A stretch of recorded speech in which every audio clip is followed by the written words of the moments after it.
I've made a list of 10 creators who have gone viral and built huge followings, and I'm going to show you how you could do the exact same for yourself. We're going to go through 3 steps. 1 is how to pick a format, 2 is why repetition is everything, and 3 is how to make it sustainable.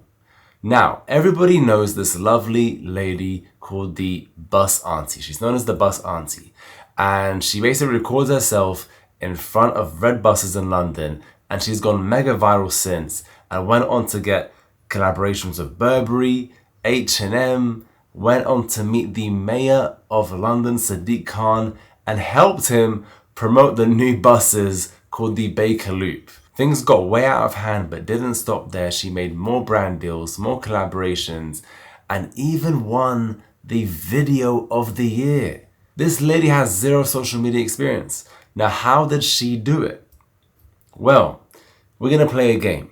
I'm going to show you some creators, and you're going to tell me if you know their names, or perhaps do you just know what they're known for? That is the whole point of this video. You're going to start to understand how you can build a viral concept that is bigger than yourself.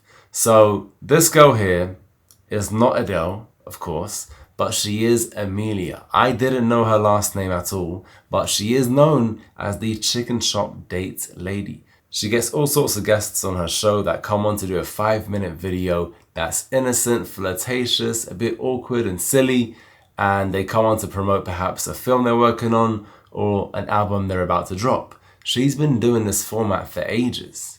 If I can describe your channel in 1 sentence, you probably have a format. If I can't, you probably don't. Another great example is this guy right here. Now, you probably don't know his name, but I can guarantee you've seen at least one of his videos. He's known as the Career Ladder Guy. The concept is simple. He gets 2 minutes to guess what you do for a living. Now, the fun part of this is as a viewer, you can actually participate and play along. Who knows, maybe you beat Max, right? Now, he has done this so well, and he's done it consistently and posted it across all of his platforms. And it's something that you need to ask yourself. If you're going to do this, you need to commit. Because you won't see success after the first few videos.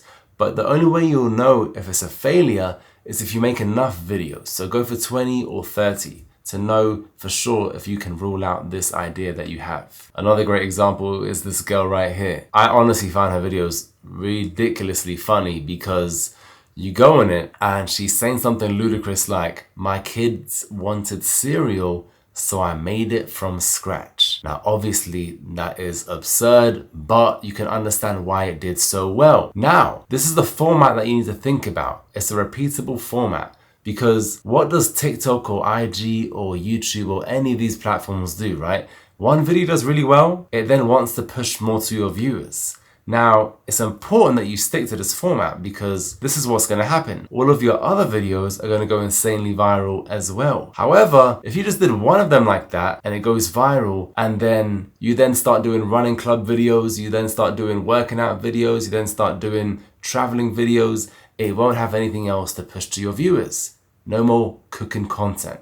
So you have to stick to your format. Listen, we all have different interests, but you have to stick to what you're building. Don't ever for a second think this girl Nara doesn't have other interests. She does, but for the sake of her brand, she has to stick to this format. Another great example is Stephen Bartlett. He's dominated the podcast niche in the long form and short form, and his thing is quite simple. It's an hour to 2 hours long, and it's binge worthy. It's probably something you want to sit down and have a meal and watch, or maybe on a long drive. One of my favorite creators at the moment, you won't know his face or his name, right? Maybe a few of you will, but majority won't. The reason is he's not even on camera, right? He's known as the "how much is your rent in New York," right? That's his line, that's his phrase. How much is your rent in New York? Or how much do you pay for rent in New York? And the concept is done so well. It's very simple.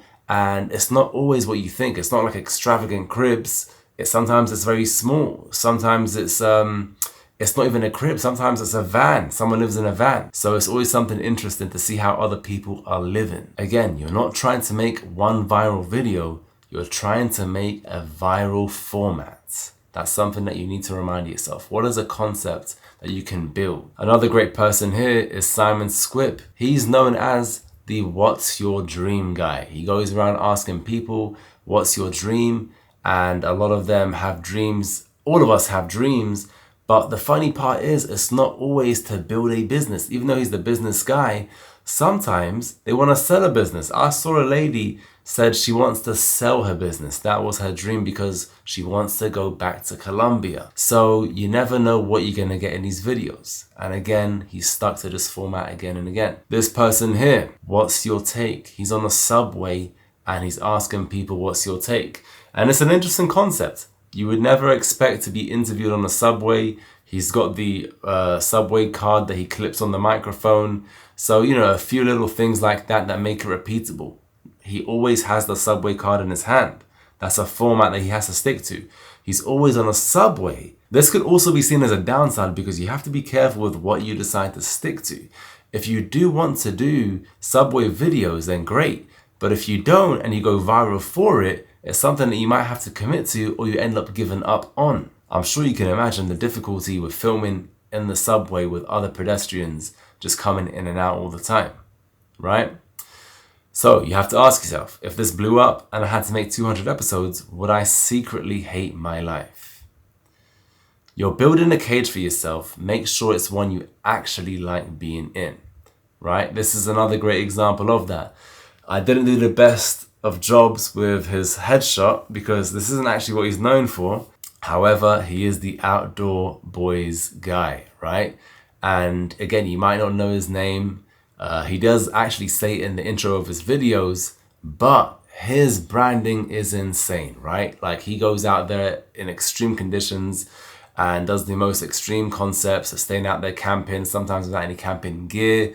And he's gone very viral for doing so. Last but not least is this young man right here. He is known as the how did you get rich guy, right? He goes around interviewing people, asking them for tips. How did they do it? Maybe some mistakes they learned along the way and advice for the young. And that is, my friends, how you go viral building a viral format.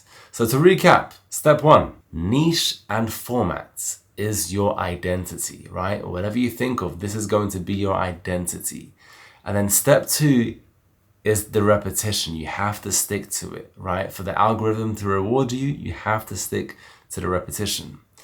And the last one is do something that you love so it can be sustainable. You have to enjoy whatever format you're going to do, or else you potentially could risk burning out and not doing it and quitting. Now, here's a challenge. I dare you to go out there and create one hook, think of one location, and do at least 50 videos. Only then will you know if this idea is a failure or a success. If not, you move on to the next. Now, it's going to be very hard to not see success if you stick to the same format. As we just discussed, the location, what's on front of the screen, the first line, the hook, the style, the length, all of these are key factors. Do a lot of these, repetition, and you will see success. Good luck.